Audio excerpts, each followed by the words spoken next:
اعوذ باللہ من الشیطان اللعین الرجیم، بسم اللہ الرحمن الرحیم۔ کتاب گلشن احباب در کیفیت سیر و سلوک اولی الالباب، دوسری جلد۔ آیت اللہ علامہ سید محمد صادق حسینی طہرانی نے سیر و سلوک کے لیے نہایتی اہم نکات کو بیان کیا ہے۔ یہ نکات اخلاقی عنوان سے بھی ہیں، عقیدتی عنوان سے بھی ہیں، تاریخی پس منظر بھی رکھتے ہیں۔ بالخصوص وہ نکات نہایتی اہمیت کے حامل ہیں جو انہوں نے اپنے اساتید سے، اپنے اساتید عرفان سے سیکھے ہیں، مرحوم ہاشم حداد سے سیکھے ہیں، اپنے والد بزرگوار سے سیکھے ہیں۔ ایسے نکات کو طالبان سلوک اللہ کے لیے بیان کر رہے ہیں وہ افراد جو اللہ کی طرف سفر کرنا چاہتے ہیں۔ ایسے افراد کے لیے یہ نکات نہایتی رہنما نکات ہیں۔ کل کا موضوع نہایتی اہم موضوع تھا جو گزشتہ درس میں ہم نے آپ کی خدمت میں بیان کیا کہ انسان جس سے محبت کرتا ہے اس محبوب سے مرتبط افراد سے بھی انسان محبت کرتا ہے۔ یہ محبت کی علامت ہے، یہ محبت کی نشانی ہے، یہ محبت کا لازمہ ہے۔ اگر انسان رسول خدا سے محبت کرتا ہے تو رسول خدا کے اہل بیت سے محبت اس کے وجود کا حصہ ہونی چاہیے، اور اگر وہ رسول خدا کے اہل بیت سے محبت نہیں کرتا تو در واقع اس نے رسول خدا سے محبت نہیں کی ہے، وہ زبان سے محبت کا دعویٰ کر رہا ہے، وہ در واقع خود کو فریب دے رہا ہے، خود کو دھوکہ دے رہا ہے۔ رسول خدا سے محبت کا دعوے دار حسین ابن علی کے قتل پر کیسے راضی ہو سکتا ہے؟ حسین ابن علی کے قاتلان پر کیسے وہ سمجھوتا کر سکتا ہے اور کیسے ان کے لیے رضی اللہ یا رحمت اللہ کے القاب کو استعمال کر سکتا ہے؟ جو رسول خدا سے محبت کا دعوے دار ہے وہ کیسے فاطمہ زہرا سلام اللہ علیہا پر ظلم کرنے والوں سے محبت کر سکتا ہے؟ وہ کیسے فاطمہ زہرا پر وہ افسوسناک مظالم ڈھانے والوں کے ساتھ محبت کر سکتا ہے کہ فاطمہ مسلمہ تاریخی حقیقت ہے کہ رسول خدا صلی اللہ علیہ وآلہ وسلم کی شہادت کے بعد 75 دن یا 95 دن زندہ رہیں، اس سے زائد رسول خدا کی یہ بیٹی اس دنیا میں زندہ ہی نہیں رہ سکی۔ اس قدر امت نے جفا کی، اس قدر امت نے ظلم ڈھایا کہ کہنا پڑا صبت علیہ مصائب لو انہا صبت علی الایام سرنا لیالیا۔ بابا آپ کے بعد وہ مصیبت میرے اوپر آئی ہے کہ اگر یہ مصیبت دنوں پر آتی سفید دنوں میں تو یہ راتوں میں تبدیل ہو جاتے۔ یعنی کیا مصیبت آئی ہے فاطمہ زہرا پر؟ کیا صرف فراق بابا کی مصیبت تھی؟ نہیں، علی ابن ابی طالب کی گردن میں رسی ڈالنے کی مصیبت تھی، فاطمہ زہرا پر جلتا دروازہ گرانے کی مصیبت تھی، محسن کو شہید کرنے کی مصیبت تھی، اور سب سے بڑی عظمی مصیبت رسول خدا کی میراث چھن جانے کی مصیبت تھی۔ اور یہ میراث صرف فدق نہیں تھا، فدق تو ایک علامت تھی، ایک بیت المال تھا اسلامی اسٹیٹ کا، اسلامی حکومت کا، جو رسول خدا نے اپنی زندگی میں فاطمہ کے اختیار میں دیا تھا۔ اور رسول خدا کی شہادت کے بعد فاطمہ زہرا سے اس اسٹیٹ کو، اس بیت المال کو جس پر اسلامی ریاست کا قیام تھا، اسے اسی لیے چھینا گیا کہ اس کے بغیر تو اسلامی ریاست چل ہی نہیں سکتی ہے، اور فاطمہ زہرا کے کارندوں کو، ملازمین کو اس فدق سے باہر نکال دیا گیا۔ بس فاطمہ زہرا کا فدق کا مطالبہ صرف ایک باغ کا مطالبہ نہیں تھا، یہ چند باغات کا مطالبہ نہیں تھا، یہ اسلامی ریاست کا مطالبہ تھا، یہ غدیر کا مطالبہ تھا۔ یہ در واقع اس اسلامی ریاست کو اس کے حقیقی وارث اور حقیقی جانشین جو رسول خدا کے حقیقی جانشین ہیں، جن کا غدیر خم میں اعلان ہوا، اس تک واپس لوٹانے کا مطالبہ تھا۔ فاطمہ ایک ایک صحابی کے دروازے پر گئیں اور جا کر انہیں غدیر خم کی یاد دلائی۔ وہ فاطمہ جو خود غدیر ثانی کا مصداق ہے، جسے رسول خدا مدینے میں ہاتھ تھام کر اصحاب کے درمیان لے آئے اور اصحاب سے کہا کہ جو اسے جانتا ہے وہ جانتا ہے، جو نہیں جانتا وہ جان لے، یہ میری بیٹی فاطمہ ہے۔ کوئی معمولی ہستی نہیں ہے۔ یہ جس سے راضی ہوگی اس سے میں راضی ہوں گا، جس سے یہ غضبناک ہوگی اس سے میں غضبناک ہوں گا۔ اور صرف بات یہاں تک متوقف نہیں ہے، جس سے فاطمہ غضبناک ہوگی اس سے اللہ غضبناک ہوگا، جس سے فاطمہ راضی ہوں گی اس سے اللہ راضی ہوگا۔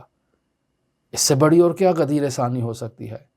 کہ ادھر غدیر میں اللہ کے رسول نے محمد مصطفیٰ کا تعارف کروایا، علی ابن ابی طالب کا بعنوان جانشین تعارف کروایا، اور یہاں اس مدینہ میں فاطمہ زہرا کا تعارف کروا رہے ہیں کہ یہ معیار حق و باطل ہے۔ پس جو رسول خدا سے محبت کے دعوے دار ہیں وہ کیسے اس توہین رسالت کو تسلیم کرتے ہیں؟ ذرا سی بات پر کھڑے ہو جاتے ہیں، اجتماع کر لیتے ہیں، قتل و غارت کر دیتے ہیں کہ رسول خدا کی توہین ہو گئی۔ رسول خدا کی توہین تو مدینہ میں ہوئی ہے، رسول خدا کی توہین تو کربلا میں ہوئی ہے، رسول خدا کی توہین تو حسن مجتبیٰ کے جنازے پر ہوئی ہے، رسول خدا کی توہین تو علی ابن ابی طالب کی گردن میں رسی ڈالنے سے ہوئی ہے۔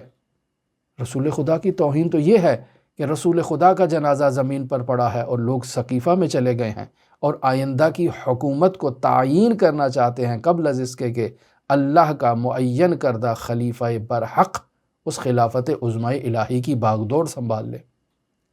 تو یہ سب حکومت حاصل کرنے کے ہتھ کنڈے ہیں۔ تو وہ افراد جو رسول خدا سے محبت کے دعوے دار ہیں وہ کیسے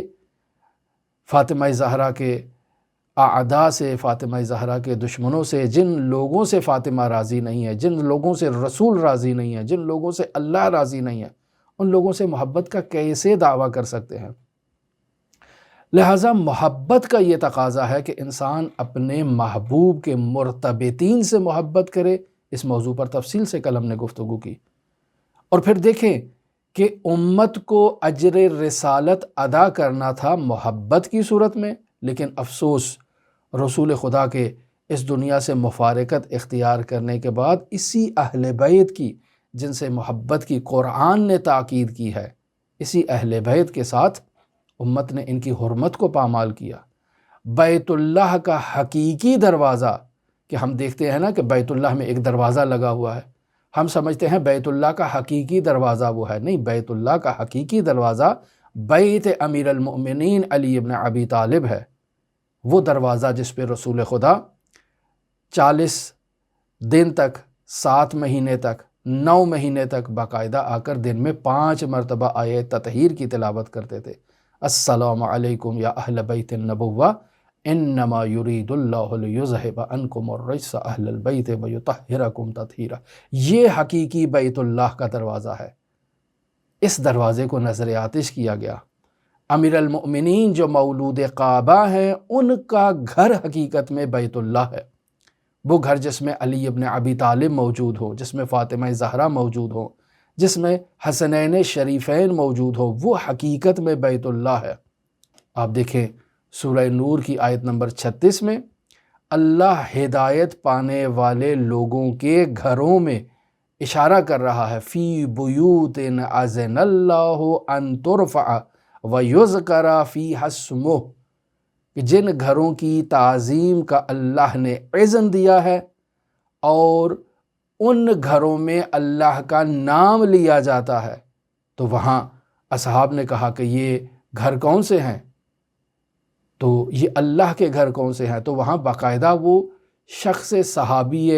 مد نظر اٹھتا ہے اور سوال کرتا ہے اشارہ کر کے کہ کیا یہ دروازہ انہی گھروں میں سے ہے؟ علی ابن ابی طالب کے بیت کی طرف اشارہ کرتا ہے،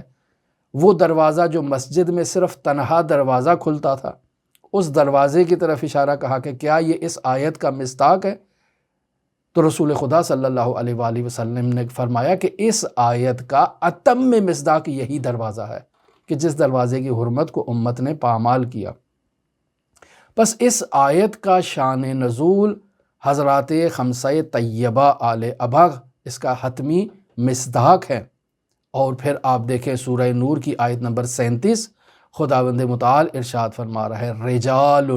لا تلہیہم تجارت ولا بیع عن ذکر اللہ، یعنی ایسے لوگ ہیں جنہیں غافل نہیں کرتی تجارت، جنہیں غافل نہیں کرتی ہے بیع اور خرید و فروخت۔ کس چیز سے غافل نہیں کرتی ہے؟ ان ذکر اللہ، اللہ کے ذکر سے غافل نہیں کرتی ہے، وَإِقَامِ الصَّلَاۃ، نماز قائم کرنے سے غافل نہیں کرتی ہے، وَإِيتَاءِ الزَّکَاۃ، اور زکوٰۃ کی ادائیگی سے جن لوگوں کو جو ہے وہ غافل نہیں کرتی ہے۔ یخافون، یہ لوگ خوف رکھتے ہیں، یومن، ایک ایسے دن کا ان کے وجود میں خوف ہے، تتقلب فیہ القلوب والابصار، کہ جس دن دل اور نظریں منقلب ہو جائیں گی، اس دن کا انہیں خوف ہے۔ یہ لوگ کس قدر معرفت میں کم رتبہ رکھتے تھے کہ ایسے دروازے پر آگ لے کر آ گئے، کہ جن دروازوں کی قداست خداوند متعال نے قرآن مجید میں بیان کی ہے، جس دروازے کی قداست رسول خدا نے اپنے عمل سے ظاہر کی ہے، دن میں 5 مرتبہ آیت تطہیر کی تلاوت کر کے، حضرت سید الاوصیاء امیر المؤمنین حضرت فاطمہ زہرا، حضرات حسنین شریفین کی محبت سے ان کے دل لبریز ہونے چاہیے تھے، چونکہ یہ رسول خدا کے عاشق تھے، لیکن ان کے دل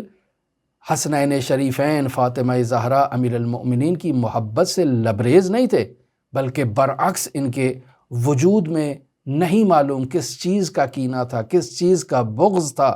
کس چیز کا غصہ تھا، کہ حکومت ظاہری پر غصب کر لیا، اس پر قبضہ کر لیا۔ یہ وہ ملک، یہ وہ سلطنت، یہ وہ لوگوں کی ناموس، لوگوں کی جو اموال کی جو تقدس امیر المؤمنین علی ابن ابی طالب علیہ آلاف و تحیت و ثنا کی تلوار کی بدولت ریاست مدینہ کو حاصل ہوا تھا، اس تمام ریاست پہ قبضہ تو کر لیا، لیکن اس کے علاوہ بھی اس اہل بیت کے اوپر جو ہے وہ نرمی نہیں کی ہے۔ کیا حقیقت ان حقائق کے علاوہ کچھ اور ہے؟ کیا یہ تمام مکاتب فکر کی کتابوں میں یہ حقائق موجود نہیں ہیں؟ کیا رسول خدا صلی اللہ علیہ وآلہ وسلم نے امیر المؤمنین سے یہ نہیں فرمایا تھا کہ اے علی، میں نے اللہ سے یہ تقاضا کیا ہے کہ میرے بعد آپ کی خلافت، آپ کی ولایت کے بارے میں کسی قسم کا نزاع نہ ہو، لیکن اللہ نے اس درخواست کو قبول نہیں فرمایا، اور اللہ نے یہ کہا کہ میرے علم میں یہ اختلاف پہلے سے موجود ہے کہ اے میرے حبیب، آپ کی امت اس نقطۂ ولایت امیر المؤمنین پر اجتماع نہیں کرے گی۔ عجب، خداوند متعال کے علم میں پہلے سے ہے، تو پھر رسول خدا صلی اللہ علیہ وآلہ وسلم نے اپنے جانشین امیر المؤمنین علی ابن ابی طالب کو جو وصیتیں کی ہیں، جو نصیحتیں کی ہیں، ان میں اسلام کی حفاظت، اسلام کی بقا، توحید کا ذکر جو ہے وہ پہلے نمبر پر ہونا چاہیے۔ ٹھیک ہے ظاہری حکومت چھن جاتی ہے، ٹھیک ہے مظالم ہوتے ہیں، ٹھیک ہے یہ سب مشکلات اہل بیت علیہ الصلاۃ والسلام پر آئیں گی، لیکن نانا کا دین تو زندہ رہے گا، نانا کا پیغام تو زندہ رہے گا، رسول خدا کی تعلیمات تو زندہ رہیں گی۔ کیا مؤمنین اور منافقین کو اس قربانی کے بغیر تشخیص دیا جا سکتا تھا؟ کیا اگر رسول خدا کے بعد اہل بیت علیہ الصلاۃ والسلام پر یہ مصالب اگر نہ ڈھائے جاتے، تمام چیزیں نارمل رہتی، ٹھیک ہے انہوں نے حکومت کو حاصل کر لیا، حکومت کو انہوں نے چھین لیا علی ابن ابی طالب سے، لیکن اگر اہل بیت پر مظالم نہ ڈھاتے، فقط حکومت ہی کی حد تک رہتے، تو یہ جو معیار تشخیص حق و باطل ہے کہ یہ برقرار ہو پاتا، کہ یہ معیار قائم ہو پاتا، کہ وہ افراد جنہوں نے حکومت کو تو حاصل کیا لیکن صرف حکومت ہی کو حاصل نہیں کیا، بیت فاطمہ، در فاطمہ کو نظر آتش کیا، فاطمہ کے محسن کو شہید کیا، فاطمہ کو لگت مال کیا، فاطمہ کی صورت پر اور چہرے پر تماچا مارا گیا، فاطمہ زہرا کے ہاتھوں پر تازیانے مارے گئے، علی ابن ابی طالب کو کشاں کشاں کھینچ کر رسی گردن میں باندھ کر مسجد کی طرف لے جایا گیا۔ یہ جو اعمال انجام دیے گئے ان لوگوں کی جانب سے، یہ درواقع قیامت تک جاری انسانیت کے لیے معرکہ حق و باطل کی تشخیص کا معیار ہے۔ ایک خط کھینچ دیتے ہیں کہ کون علی کی طرف ہے، کون علی کے مخالفین کی طرف ہے، کون فاطمہ کی طرف ہے، کون فاطمہ کے مخالفین کی طرف ہے۔ جو فاطمہ کی طرف آئے گا اس سے فاطمہ راضی ہیں، اس سے رسول راضی ہیں، اس سے اللہ راضی ہے، اور جو فاطمہ کے اپوزٹ جا کر کھڑا ہو جائے گا اس گروہ سے فاطمہ بھی ناراض ہے، اس گروہ سے رسول خدا بھی ناراض ہیں، اس گروہ سے اللہ بھی ناراض ہے۔ دیکھیں کیا معیار تشخیص دیا فاطمہ زہرا نے اپنی شہادت کے وقت بھی علی ابن ابی طالب کو یہ وصیت کر کے اور وصیت فرما کے اس دنیا سے تشریف لے گئی کہ یا علی، میرے میت میں اور میرے جنازے میں صرف فلاں فلاں افراد کو اجازت دی جائے کہ وہ شرکت کریں، باقی امت میں کسی کو اطلاع نہیں دی گئی۔ تمام امت سے فاطمہ زہرا ناراض اس دنیا سے گئیں۔ وہ امت جو فاطمہ کے بیت کو آگ لگتے ہوئے دیکھتے ہوئے خاموش رہی، وہ امت جو فاطمہ کے مظالم پر جس نے اف تک نہیں کہی، جس نے آ کر مزاحمت تک نہ کی، یہ آج بھی شیعوں کی پہچان ہے، قیامت تک فاطمہ زہرا کے حبداروں کی پہچان کی علامت ہے کہ کون فاطمہ زہرا سے محبت کرتا ہے، کون علی سے محبت کرتا ہے، کون حسنین سے محبت کرتا ہے، اور کون فاطمہ زہرا کے مخالفین سے، جن افراد کو فاطمہ نے اپنے جنازے میں شرکت کرنے کی اجازت نہ دی۔ اور جب وہ فاطمہ سے جو ہے وہ معافی مانگنے کے لیے بیت الشرف فاطمہ میں آئے تو فاطمہ نے امیر المؤمنین کو کہا یا علی، یہ آپ کا گھر ہے، جس کو بلانا چاہتے ہیں آپ بلا سکتے ہیں۔ آئے فاطمہ زہرا سے حلالیت اور معافی کا تقاضا کرنے کے لیے، فاطمہ نے منہ پھیر لیا کہ بیت علی کا ہے، اس گھر میں کس کو آنا ہے اور کس کو آنے کی اجازت نہیں دینا ہے یہ صاحب خانہ کا اختیار ہے، لیکن میں فاطمہ ان لوگوں سے راضی نہیں ہوگی جنہوں نے رسول خدا صلی اللہ علیہ وآلہ وسلم کی میراث کو پامال کیا، جنہوں نے نظام الہیہ، خلافت الہیہ کو منعقد نہیں ہونے دیا اور قیامت تک بشریت کی گمراہی کا ایک سامان فراہم کیا۔ قیامت تک لوگ نمازیں پڑھیں گے، حج انجام دیں گے، ذکر کریں گے، تہجد گزاری کریں گے، اذکار کریں گے، لیکن تمام میں اہل بیت کی محبت موجود نہیں ہوگی، ان کے منہ پر مار دی جائے گی۔ وہ کتنی دلسوزی سے تہجد پڑھتے ہیں، کتنی دلسوزی سے جماعتوں میں شریک ہوتے ہیں، لیکن اہل بیت کی محبت نہیں ہے تو ان کا کوئی فائدہ نہیں ہے۔ یہ سب ورزشیں ہیں، یہ سب اعمال حبط ہو چکے ہیں، ان کا کوئی فائدہ نہیں ہے، کوئی اجر ہی نہیں ہے۔ حتیٰ کہ روایت میں بیان ہوا ہے کہ صلی او یزنی، کہ یہ نماز پڑھے یا زنا کرے، اس کا یہ عمل مساوی ہے، اس میں نماز تو ہے ہی نہیں یہ عمل اس کا، اس حد تک روایات میں ان مطالب کو بیان کیا گیا ہے۔ اور پھر آپ دیکھیں کہ اس طرف جو فاطمہ کی سائیڈ پر کھڑے ہوں گے، جو فاطمہ کے حبدار ہوں گے، جو فاطمہ سے محبت کرتے ہوں گے، تو محبت کا تقاضا یہ ہے کہ انسان اپنے حبداروں کی جو ہے وہ سر پر ہاتھ رکھے، انسان اپنے حبداروں کی پشت پناہی کرے، اپنے چاہنے والوں کے جو ہے وہ انسان ان کو ایسے جو ہے وہ آفات و بلیات سے محفوظ رکھے اور انہیں جو ہے وہ ابدی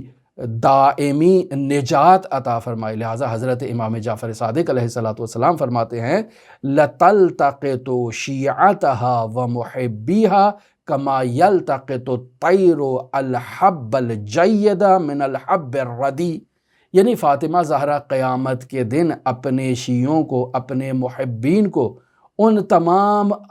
خلائق سے ایسے چنیں گی جیسے ایک پرندہ دانوں میں سے جو دانہ حب جید کا مصداق ہے، یعنی اچھا دانہ ہے، کھرا دانہ ہے، اس کو انتخاب کر لیتا ہے، جو کھوٹا دانہ ہے اس کو پھینک دیتا ہے، جو پست دانہ ہوتا ہے، جو کھانے کے قابل نہیں ہوتا ہے اسے نظر انداز کر دیتا ہے۔ یہ در واقع فاطمہ زہرا سلام اللہ علیہا کا کردار ہوگا۔ لہٰذا امیر المؤمنین علی ابن ابی طالب اور حضرت صدیقہ طاہرہ فاطمہ زہرا سلام اللہ علیہا کی مظلومیت در واقع امتحانات الہیہ میں سے ایک امتحان ہے۔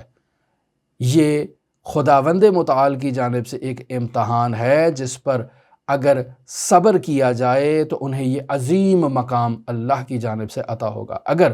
یہ مصائب نہ ہوتے، یہ مظالم نہ ہوتے، یا مظالم ہوتے ان ہستیوں کا وہ صبر و تحمل اور بردباری نہ ہوتا تو کیا یہ عظیم جو رتبہ انہیں اللہ کی بارگاہ میں حاصل ہے یہ حاصل ہوتا؟ عزیزان محترم، یہ مسلمات میں سے ہے کہ انسان کی جب اللہ کی جانب سے آزمائش لی جاتی ہے اور جب وہ اس آزمائش میں کھرا اترتا ہے، اس کا سر فخر سے بلند ہوتا ہے، اس آزمائش میں اللہ کا فرمان بردار جب وہ ثابت ہو جاتا ہے تو اللہ اس کے درجات میں اضافہ کرتا ہے، اللہ اس کو مزید بلندیاں عطا کرتا ہے۔ علی و بطول کے ساتھ بھی ایسے ہی ہے کہ انہوں نے مصائب پر صبر کیا، تمام ائمہ نے ان مصائب پر صبر کیا جو امت کی جانب سے ان ائمہ کے ساتھ روا رکھے گئے، اور ان کے درجات بلند ہوتے گئے۔ اس قدر یہ صبر و تحمل کا مظاہرہ ان ہستیوں کے درجات کے علو کا باعث بنا، اور یہ صبر و تحمل کی بنیادی وجہ رسول خدا صلی اللہ علیہ وآلہ وسلم کی وصیت تھی، وہ نصیحت تھی کہ یقیناً وہ علی ابن ابی طالب جس نے اس قدر حدت اور شدت کے ساتھ تمام جنگیں لڑی ہوں، وہ شجاعت کا مظہر پیکر علی ابن ابی طالب جسے میدان جنگ میں دیکھ کر پہلوانوں اور دلیروں کے دلوں میں لرزہ طاری ہو جاتا تھا اور ان کے دل پانی پانی ہو جاتے تھے، وہی علی ابن ابی طالب رسول خدا کی وصیت کے مطابق گھر میں بیٹھے ہیں، خود دروازے پر نہیں گئے، فاطمہ کو دروازے پر بھیجا ہے۔ اکثر لوگ سوال کرتے ہیں کہ علی اشجع الناس ہے، کیوں دروازے پر نہیں گئے؟ یہ رسول خدا کی وصیت ہے، یہ رسول خدا کا اپنے بعد علی ابن ابی طالب کو طرز عمل ہے۔ اور کسے بھیجا؟ اس فاطمہ کو کہ جس فاطمہ کے بارے میں رسول کہہ چکے تھے کہ ان اللہ یرضی لرضاها، اللہ اس کی رضا پر راضی ہے، ویغضب لغضبها، اور اس فاطمہ کے غضب پر غضبناک ہے کہ امت دروا کے اس فاطمہ کا احترام کرے، اس فاطمہ کے بیت کا احترام کرے، اس بیت کے اندر موجود جو ہستیاں ہیں ان کا احترام کرے، چونکہ یہ فاطمہ معمولی ہستی نہیں ہے، صدیقۃ القبریٰ ہے، یہ فاطمہ کو معمولی ہستی نہیں ہے، سیدۃ النساء العالمین ہے، زہرا ہیں، وہ عظیم ہستی ہیں جو دروازے پر علی کی اجازت سے دروازے پر جاتی ہیں، اور وہ مصائب جو امت اس بی بی پر، اس فاطمہ پر ڈھاتی ہے، اس بانو کا وجود مبارک مجروح ہو جاتا ہے۔ اور رسول خدا صلی اللہ علیہ وآلہ وسلم جب فاطمہ زہرا کی ولادت کا انتظام ہونا تھا تو 40 دن تک اللہ کے حکم سے ختیجہ سے دور رہے، اللہ کی عبادت کی، پھر اللہ نے وہ جنتی سیب بھیجا جو اللہ کے حبیب نے کھایا، اور پھر اللہ کے حبیب کو حکم ہوا کہ جاؤ اب فوراً ختیجہ کے پاس جاؤ تاکہ اللہ کی یہ کنیز جو ہے اس کا نور منتقل ہو سکے۔ تو یہ بی بی کو معمولی بی بی نہیں تھی، جسے اللہ کے حبیب کی وصیت کے مطابق علی ابن ابی طالب نے دروازے پر جانے کی اجازت دی تاکہ امت کے اوپر یہ حجت بھی تمام ہو جائے۔ فاطمہ پر وہ مظالم ڈھائے گئے، علی ابن ابی طالب ان مظالم پر صبر کرتے رہے، علی ابن ابی طالب نے رسول خدا کی وصیت پر عمل کیا تاکہ اسلام باقی ہو، اور جہاں فاطمہ زہرا سلام اللہ علیہا نے بد دعا کرنے کے لیے ہاتھ اٹھانا چاہے تو فوراً سلمان کو بھیجا کہ جاؤ سلمان فاطمہ کو بتا دو کہ اگر ہاتھ بد دعا کے لیے اٹھائے تو پھر کچھ باقی نہیں بچے گا، یہ رسول خدا کی تمام زحمات، تمام محنتیں، تمام کاوشیں سب ضائع چلی جائیں گی۔ وہ فاطمہ صبر و تحمل کا مظاہرہ کرتی ہیں، وہ فاطمہ جب لحد میں اتار دی جاتی ہیں تو علی ابن ابی طالب حسرت کھا کے کہتے ہیں اما حسنی فسرمد، اے فاطمہ تمہارے بعد میرے وجود میں حزن اور غم و اندوہ دائمی ہے، وَأَمَّا لَيَالِي فَمُصَحَّدٌ، اور تیرے بعد فاطمہ میری راتیں تو بیدار گزریں گی مفارقت فاطمہ میں۔ وہ حبیبہ خدا، وہ اللہ کی ایسی کنیز جو علی کے دل کی ڈھارس تھی، علی کے دل کی تسلی تھی۔ اللہ کی بارگاہ میں ہم دعاگو ہو سکتے ہیں کہ اللہ ہمارا نام حضرات اہل بیت علیہم الصلوۃ والسلام کے حقیقی شیعوں میں قرار دے، ہماری منہاج، ہماری روش صراط مستقیم ہو۔ کون سی صراط مستقیم؟ وہی صراط مستقیم جو امیر المؤمنین علی ابن ابی طالب علیہ الاف و تحیت و ثنا کا راستہ ہے۔ ایک لمحہ کے لیے بھی، ایک پلک جھپکنے کے لیے بھی اللہ ہمیں خود کے حوالے نہ کرے اور ہم اس صراط مستقیم کے راستے کو کھو نہ بیٹھیں، ہمیشہ اس صراط مستقیم پر گامزن رہیں، اور اسی دنیا میں اللہ ہمیں وہ اعلیٰ درجے پر اہل بیت کی بارگاہ میں تسلیم، اور اعلیٰ درجے پر اس تسلیم کے نتیجے میں اللہ ہمیں کمال عطا کرے اہل بیت کی اطاعت اور فرمان برداری میں۔ اور دیکھیں آیت اللہ علامہ حسینی طہرانی مرحوم ایک جلیل القدر عارف کہ جس نے علامہ صادق طہرانی جیسے بیٹوں کی پرورش کی ہو، یہ درواقع ہم لوگوں کے لیے عزیزان محترم ایک درس جو ہے وہ نصیحت ہے کہ اگر انسان اس دنیا میں ایک صالح اولاد چھوڑ کر جائے تو یہ اس کے لیے صدقہ جاریہ ہوتی ہے۔ یہ اولاد قیامت تک اسے اللہ کی بارگاہ میں جو ہے وہ اس کا سر فخر سے بلند رکھے گی۔ اللہ کی بارگاہ میں وہ سرخرو ہوگا کہ میں اس دنیا میں اپنے لیے ایک ایسی اولاد صالح چھوڑ کر آیا ہوں جو میرے بعد علی و بطول کا ذکر کرتی ہے، جو علی و بطول کے مصائب کو بیان کرتی ہے، حسنین شریفین کے مصائب کو بیان کرتی ہے، اور ان اذکار عالیہ کے ذریعے سے میرے لیے جنتی تحائف بھیجتی ہے۔ لہٰذا دیکھیں کس قدر علامہ طہرانی ہر درس کے بعد، ہر مجلس کے بعد، ہر گفتگو کے بعد اپنے والد کی روح کے لیے فاتحہ ایصال کرتے ہیں اور کہتے ہیں کہ اللہ میرے والد کو مجھ سے راضی کرے، چونکہ انسان کا والد جب اس دنیا سے چلا جائے تو اس دنیا میں بھی اپنی اولاد کو عاق کر سکتا ہے۔ اگر اولاد والدین کی خوشنودی کے لیے سامان فراہم نہ کریں تو عاق والدین کا مصداق ہو سکتے ہیں۔ لہٰذا علامہ صادق طہرانی کہتے ہیں کہ میں دن میں کئی مرتبہ اپنے بابا کو یاد کرتا ہوں، اور جب ان کے مزار پر جاتا ہوں تو دعا کرتا ہوں کہ جیسا ان کی زندگی میں وہ ہم سے راضی تھے، عین اسی طرح سے اس دنیا سے مفارقت کے بعد بھی علامہ حسینی طہرانی مجھ سے راضی ہوں، ہمارے اعمال، ہمارے کردار، ہماری رفتار پر ان کی عین اسی طرح سے نظارت ہو جیسے وہ اپنی زندگی میں ناظر ہوا کرتے تھے، ہمیں نصیحت کیا کرتے تھے۔ اور پھر وہ تمام شاگرد جو علامہ حسینی طہرانی کے نام پر عقیدت میں ان کے بیٹے کے ارد گرد جمع ہوتے ہیں اور ان سے سلوک اللہ کا اور صراط مستقیم کا یعنی صراط علی ابن ابی طالب کا راستہ پوچھنے کے لیے آتے ہیں اور سلوک اللہ کا راستہ سیکھنے کے لیے آتے ہیں، ان تمام طالبان سلوک اللہ کو بھی وصیت کر رہے ہیں، نصیحت کر رہے ہیں کہ آپ سب بھی اللہ کی بارگاہ میں کامیاب ہوں، ہر وہ عمل انجام دیں جس عمل سے اللہ راضی ہو، اہل بیت راضی ہوں، اللہ کے اولیاء راضی ہوں۔ یعنی مرحوم علامہ حسینی طہرانی کی زندگی میں جو انہوں نے تعلیمات دی ہیں، اگر آپ ان تعلیمات پر عمل کریں گے تو ان کے حقیقی خلف صالح شاگرد کہلائیں گے، اور اگر آپ ان تعلیمات پر عمل نہیں کریں گے جو تعلیمات قرآن و اطرت ہیں تو یہ ان کی ناراضگی کا سبب ہوگا۔ لہٰذا تمام وہ عقیدت مندان جو علامہ حسینی طہرانی کے مکتب سے وابستہ ہیں، جو ان کی تعلیمات سے فیض حاصل کرتے ہیں، ایسے تمام شاگردوں کے لیے علامہ صادق طہرانی کہہ رہے ہیں جو ان کے واقعاً خلف صالح فرزند ہیں، وہ کہہ رہے ہیں کہ میرے بابا کے لیے فاتحہ پڑھا کریں، میرے بابا کے لیے دعا کریں۔ یہ تمام چیزیں عزیزان محترم ایک صالح فرزند اور صالح اولاد کے کردار میں شامل ہے۔ ہماری دعا ہے کہ خداوند متعال ان نورانی معارف کو جو ان دروس میں علامہ صادق طہرانی نے بیان کیے ہیں، ان نورانی معارف کی گہرائی کو سمجھنے کی ہمیں توفیق اور سعادت عطا فرمائے۔ دعا گو ہے خداوند متعال ہمیں ان نورانی معارف پر عمل پیرا ہونے کی توفیق عطا فرمائے۔ دعا گو ہے خداوند متعال منجی عالم بشریت حضرت صاحب العصر، صاحب الامر، صاحب الزمان کے ظہور میں تعجیل فرمائے اور ہمیں حضرت کے اصحاب و اعوان و انصار کی فہرست میں شمار فرمائے۔ اللہم صلی علی محمد و آل محمد وعجل فرج قائم آل محمد۔